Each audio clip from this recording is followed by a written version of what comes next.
फक्त एक एनर्जी ऊर्जा आवड आहेच पाहिजे. आवड राहिली सगळं. जर तुमच्याकडे जमीन असेल तर दादांचे जे तुम्ही व्हिडिओ बघतायत हे यांचे व्हिडिओ बघून तुम्हाला कुठेतरी प्रेरणा भेटणार की हा व्यक्ती दिवसभर काम करतो, काम केल्यानंतर मग आपल्यासाठी हे व्हिडिओ बनवतो.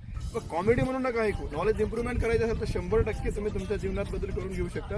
कारण की आज दादा तेवढी मेहनत करतात, जसं बोलले ते की रात्री ते दिवसभर कामामध्ये असतात आणि ते एक नाही 3-4 फार्म्स ते हँडल करतात. शिरपूरपासून जवळजवळ 50 किलोमीटरच्या एरियामध्ये त्यांना बाईकवर ड्रायव्हिंग. आता दादा बघा TMC हेक्टरवरती आलेले आहेत. तर परिस्थिती आहे एवढं सगळं करून ते रात्री जेवण करायचं अगोदर ते एडिटिंग करतात, तुमच्यासाठी व्हिडिओज लावतात आणि मग जेवायला बसतात. तर नक्कीच यांच्या विचारांमुळे तुमच्या जीवनातील फेरबदल खूप मोठा घडणार आहे. तर तुम्ही एक विचार करा आणि यांचे जे काही नॉलेज आहे ते तुम्ही स्वतःच्या जीवनात अवलंबा, म्हणजे तुम्हाला त्याचे बेनिफिट्स बघायला भेटतील. थँक्यू. तरी सगळं आपलं गोरपडेवालं म्हणा गमते. परत जय जवान, जय किसान, जय खानदेश. राम राम.